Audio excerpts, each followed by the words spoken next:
Hello everyone. आज हम पढ़ेंगे मानसून ऑफ इंडिया के बारे में और देखते हैं कि मैम हमें किस तरह से इस टॉपिक को अच्छे से समझाने में मदद करेंगी। देखते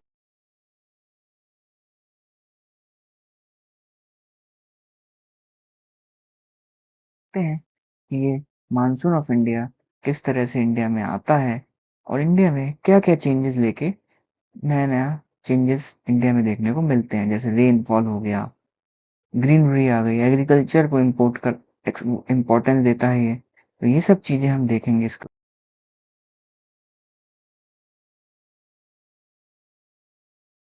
में। तो आज का हमारा टॉपिक है simply monsoon of India. Monsoon of India क्या है, क्लाइमेट सिस्टम को किस तरह से हम समझेंगे और किस तरह से क्लाइमेट सिस्टम ये शेप करता है हमारे सीजन को। देखते हैं इंट्रोडक्शन पे कि इंट्रोडक्शन में monsoon is a seasonal reversal of wind. Seasonal reversal of wind, इसका मतलब क्या होता है? What is the meaning of the seasonal reversal of wind? इसको हम जरा डेप्थ में समझते हैं। तो देखिए, उसके लिए मैं जरा स्लाइड बना लेता हूँ। अगर स्लाइड दिख रही है तो स्लाइड का ऑप्शन, चलिए मैं यही समझा देता हूँ। जैसे मान लीजिए कि ग्लोब है आपका, दिस इज अ ग्लोब। अब ये है इक्वेटर, जिसको हम 0 डिग्री भी कहते हैं। ये है 23 डिग्री नॉर्थ, ये है 23 डिग्री साउथ। अब होता क्या है कि यहाँ से जो विंड है नदर्न हेमिस्फेयर में, वो ऐसे ट्रेवल करती है in this direction, north east to south west. लेकिन सदर्न हेमिस्फेयर में ये ट्रेवल करती है south west to north west. लेकिन जब सन नदर्न हेमिस्फेयर में होता है, जब सन नदर्न हेमिस्फेयर में होता है, तो ये 0 डिग्री वाली लाइन ऊपर शिफ्ट हो जाती है, इस तरह से ऊपर शिफ्ट हो जाती है। तो अब होगा क्या कि ये तो 23 डिग्री नॉर्थ है, ये ऊपर शिफ्ट हो गई है, और ये 23 डिग्री साउथ है। अब विंड क्या करेगी, 0 डिग्री पे आने के बाद ये अपनी डायरेक्शन ऐसे चेंज कर लेगी। अब इसकी डायरेक्शन जो है, ये 0 डिग्री, ये वाली लाइन 0 डिग्री है, जैसे 0 डिग्री। अब 0 डिग्री के आने के बाद ऊपर ये क्या करेगी, ये साउथ वेस्ट डायरेक्शन से नॉर्थ ईस्ट डायरेक्शन ट्रेवल करने लगेगी। तो ये विंड का हो गया है रिवर्सल, इसलिए हम इसको कहते हैं monsoon. This is the meaning of monsoon.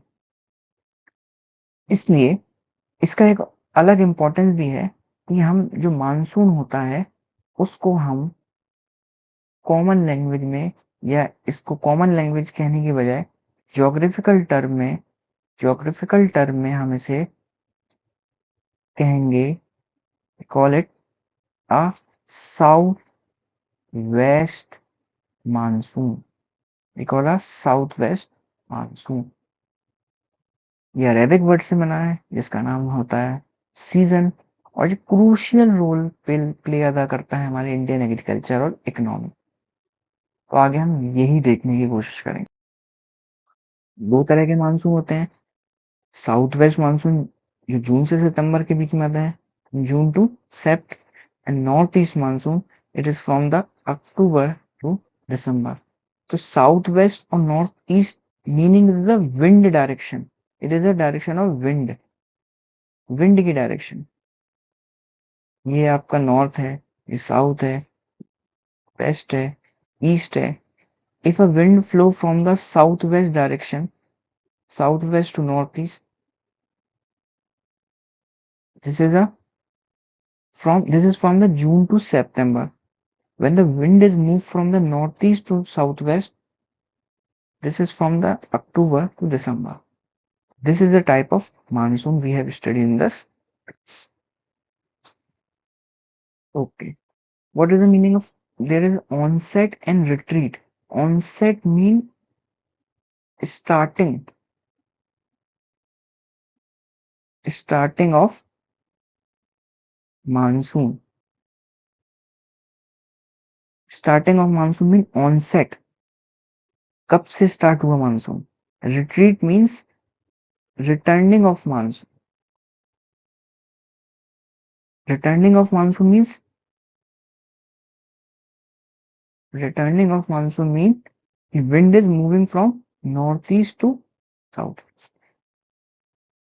Onset कब होगा? It is around the 1st of June at the Kerala coast. We have studied in the diagram also. Advance northwest to cover the entire country by mid-July, and retreat begin in the September from the northwest India. Complete withdrawal by early December. What does this mean? Complete withdrawal of early December. We have studied in this slide. First of all, you have to know about the Indian. This is the Indian map, southwest monsoon. This is the Kerala. तो 1st of June में, this is the latitudes. This is all about latitude. तो 1st June, wind, southwest wind is coming at this Kerala spot. 15th of June, 30th of June, and this is 15th of July. This is June. This is June. This is June. Wind is coming from the southwest. It is going from the at Kerala coast. Then, अब होता क्या इसमें? First of all, you have to understand this. This is sea. This is land. This is plateau. This is mountain. This is sea, sea, sea. If wind is flowing from the flowing above the sea, it capture the humidity from the sea. अगर ये इस तरह से flow हो रहा है तो ये यहाँ से, क्योंकि ये हॉट विंड है, हॉट विंड क्या करेगी? यहाँ से सी के अबव टेम्परेचर को गर्म करेगी और साथ में यहाँ के ह्यूमिडिटी को अपने अंदर कैप्चर कर लेगी। अब ये विंड फ्लो होती है लैंड पे, तो ये फ्लो ऑफ लैंड पे होने की वजह से यहाँ का टेम्परेचर बहुत ही ज्यादा हाई है, हाई टेम्परेचर है। तो ये विंड क्या होगी? यहाँ पे अब जो इसने मॉइस्चर गेन कर रखा है, अब इसने जो मॉइस्चर गेन कर रखा है, अब ये विंड धीरे धीरे ऊपर उठेगी, क्योंकि माउंटेन, जो प्लेट्यू आ गया, प्लेट्यू का माउंटेन आ गया, तो ये और ऊपर उठेगी। और जैसे जैसे wind going above the ground, इसका टेम्परेचर यहाँ कम होने लगेगा, ये कोल्ड होने लगेगी। When we go from the bottom to the top, wind temperature is become decreasing. Wind का टेम्परेचर यहाँ कम होने लगेगा, तो ये धीरे धीरे यहाँ कंडेंस होने लगेगी। क्या होने लगेगी? कंडेंस होने लगेगी।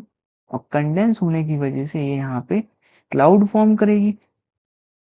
Wind is from the cloud. Then ये विंड जो क्लाउड होगा वो ज्यादा समय तक मॉइस्चर को होल्ड नहीं कर पाएगा, यहाँ पे ये क्या कर देगा? रेनफॉल क्रिएट कर देगा। तो ये था पूरा सिस्टम मानसून का, जो हम यहाँ पे समझने की कोशिश करें। चलिए अब आगे देखते हैं किस तरह से ये विंड जो है मूव करेगी। अब विंड यहाँ पे आई केरला में, फिर यहाँ पे केरला के आने के बाद ये विंड आगे ऐसे बढ़ती जाएगी, तो ये कर्नाटक कोस्ट पे पहुंचेगी, फिर ये मुंबई कोस्ट पे पहुंचेगी, गुजरात कोस्ट पे पहुंचेगी। ऐसे ऐसे मुंबई विंड जो है वो साउथ वेस्ट मानसून वाली, यहाँ पे अरावली बना हुआ है, यहाँ पे क्रॉस करते हुए ये विंड सेंट्रल इंडिया में आ जाएगी। अब यहाँ से एक विंड जो है वो इस डायरेक्शन में जाएगी, और एक विंड यहाँ अरेबियन सी ब्रांच वाली होगी, जिसे यहाँ कहते हैं Arabian branch. This is a Arabian branch of a monsoon. This is a Bay of Bengal branch. ये यहाँ से मूव करती हुई यहाँ से बांग्लादेश से मेघालय से होती हुई असम के पास जाते हुए फिर यह ब्रह्मपुत्र के पास आते हुए यहाँ आके सेंट्रल इंडिया में मिल जाएगी। This is all about the onset of monsoon. Okay, understand? Then we cover the next one. Factor influencing the monsoon. Differential heating of the land and the sea. This is understand we have to. Suppose this is water and this is land. Okay, this is water and this is land and this is sun. ये sun है। अब होगा क्या कि sun rays जब land पे पड़ती हैं, ये सनरेज जब वाटर पे पड़ती हैं तो क्या इम्पैक्ट क्रिएट होता है दोनों में या एटमॉस्फेयर में, ये हम देखेंगे। तो जब सनरेज वाटर पे इंक्लाइन होंगी तो वाटर क्या होगा, वाटर धीरे धीरे अपना टेम्परेचर बढ़ाने लगेगा। वाटर के पास लेटेंट हीट भी होती है वाटर के पास और हाई होती है सबसे ज्यादा। लेकिन सनरेज जब लैंड पे इंक्लाइन होंगी तो क्या होगा, तो लैंड जो है वो उस हीट को डायरेक्टली एब्जॉर्ब करेगा और eventually it become hot. Eventually ये अपने आप गर्म हो जाएगा। तो होगा क्या, this is the concept behind the monsoon. इसमें होता क्या है, जब सनरेज लैंड पे इंक्लाइन होंगी तो लैंड जो है वो 1 से 2 घंटे में यानी 1 से 2 घंटे में तुरंत ही गर्म हो जाएगा, लेकिन वाटर जो है उसे गर्म होने में 5 से 6 घंटे लग जाएंगे। इस वजह से difference of the temperature between the water and the land and the wind is flowing from the high level to the low level. That mean wind is flowing from the high pressure to the low pressure. This is create the monsoon in our India. Understand? तो अब आगे देखते हैं दूसरा point क्या कह रहा है। Second point, inter tropical conversion zone shiftment. ये मैंने अभी बताया था, फर्स्ट स्लाइड में बताया था कि ITCZ क्या होता है और किस तरह से ये सन के साथ मूव करता रहता है। अगर सन नॉर्दर्न हेमिस्फीयर में जाएगा तो ये भी ITCZ भी नॉर्दर्न हेमिस्फीयर में मूव करता जाएगा। अगर सदर्न हेमिस्फीयर में जाएगा सन तो ये भी सन के पीछे पीछे जाता रहेगा। एल नीनो और लालीना फिनोमेना क्या है, इसकी अलग से एक क्लास है, उसमें हम इसको अच्छे से डिस्कस करेंगे। What is a El Nino and what is a La Nina. El Nino is a term in Latin word we call a Christ child, a Christ boy. Or Lalina is a term in the Latin word we call a Christ girl. ये El Nino impact the monsoon in negative term, but La Nina impact the monsoon in positive term. We discuss in the next class. Himalayan and Western Ghat block or deflect the wind. This is very important and we have to study about it. क्या होता है ये, इसके बारे में हम देखेंगे और अभी इसी क्लास में देखते हैं कि क्या है ये हिमालयन और वेस्टर्न घाट और इसको समझने की कोशिश करेंगे। चलिए, होता क्या है, ये इंडिया का मैप है, ये वेस्टर्न घाट बने हुए सारे ऐसे। When the wind is flow from the this direction to this direction, होगा क्या, this create a hindrance between them, this is a western monsoon, western Ghat, this is a western Ghat, and the wind is flowing from the windward side to the leeward side. अब होगा कैसे, wind जैसे जैसे waste इस पहाड़ के पास आएगी, mountain के पास आएगी, ये ऊपर उठने लगेगी, ऊपर उठते उठते इसके पास जो टेम्परेचर है वो कम होने लगेगा और ये यहीं कंडेंस हो जाएगी और यहीं रेनफॉल कर देगी। तो होगा क्या कि इस तरफ विंडवर्ड साइड में तो बहुत ज्यादा रेनफॉल हो जाएगी, लेकिन लीवर्ड साइड में जब ये विंड यहाँ से उतरेगी तो इसके पास मॉइस्चर नहीं होगा, तो ये मॉइस्चर नहीं होने की वजह से यहाँ रेनफॉल नहीं हो पाएगी। और ऐसे बहुत सारे हमारे सिटी हैं इंडिया में इधर इधर जहाँ पे एक जगह तो बारिश होती है और एक जगह बारिश नहीं होती है। जिसका एग्जाम्पल है मुंबई में बारिश बहुत होती है क्योंकि ये माउंट वेस्टर्न घाट के ईस्टर्न साइड में है और वेस्टर्न साइड में है, और वेस्टर्न घाट के वेस्टर्न साइड पे जो है वो गोवा या पुणे पड़ जाता है जहाँ पे रेनफॉल नहीं होती है। एक दूसरा एग्जाम्पल है, ये है बैंगलोर और ये है मैंगलोर।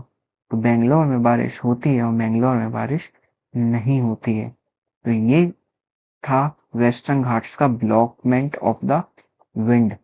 अब हम देखते हैं हिमालय किस तरह से विंड को रोकता है। तो आपने में देखा था कि किस तरह से कि जो बे ऑफ बंगाल वाली ब्रांच है वो मूव कर रही थी असम के पास से। तो अब जरा हम इंडिया का मैप बनाएंगे और उसमें समझेंगे कि वेस्ट माउंटेन जो है वो किस तरह से ब्लॉक करते हैं, इसको समझते हैं। देखिए, जैसे अब ये इंडिया का मैप हम ऊपर से बनाते हैं,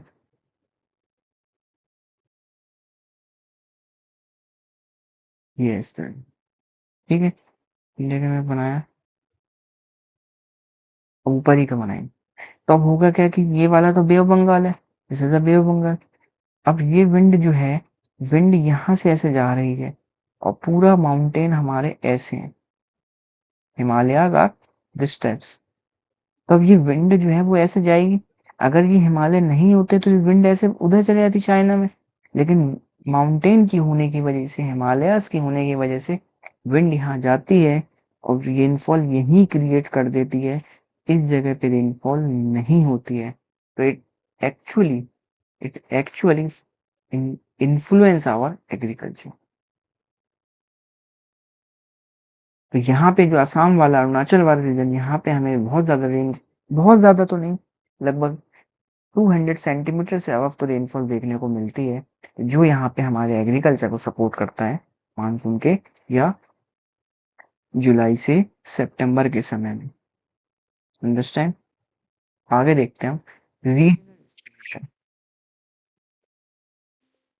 रीजनल डिस्ट्रीब्यूशन क्या है, ये रीजनल डिस्ट्रीब्यूशन क्या है इसको देखते हैं। रीजनल डिस्ट्रीब्यूशन मतलब हैवी रेनफॉल, मॉडरेट रेनफॉल, लो रेनफॉल। तो मैंने बताया कि वेस्टर्न कोस्ट पे सबसे ज्यादा और नॉर्थ ईस्ट इंडिया, जब भी समझा दिया मैंने। मॉडरेट में Indo Gangetic plain, Indo means Indus river, Gangetic means Ganges rivers, और उनके बीच का एरिया जो है वहां पे मॉडरेट रेनफॉल होती हुई नजर आएगी। लेकिन लो रेनफॉल जो है वो राजस्थान और लद्दाख में देखने को मिलती है। राजस्थान में क्या कंडीशन होती है इसको समझते। होता क्या है, ये है हमारा Arabian Sea branch. When the wind is flowing above the Arabian Sea, it move cross in that direction, this direction. अब ये है राजस्थान वाला पोर्शन, ये है राजस्थान। यहाँ पे है इस तरह से Aravalli mountains, this is Aravalli mountains. अब जो विंड जो है वो ऐसे फ्लो हो जाती है, तो wind is in the parallel direction of the Aravallis. तो होगा क्या कि यहाँ पे विंड को कोई ऑब्स्टिकल क्रिएट नहीं कर रहा कोई भी माउंटेन, तो विंड यहाँ पे रुकती ही नहीं है। और जब रुकेगी ही नहीं तो इस एरिया में रेनफॉल नहीं होती है। होती है मतलब ऐसा नहीं कह सकते बिल्कुल नहीं होती है, लगभग 50 से 100 सेंटीमीटर के बीच में यहाँ पे रेनफॉल होती है। Aravalli mountain is in the parallel, और we call it a wind is parallel to the Aravalli Mountains. That's why we face the consequence of the rainfall. Next,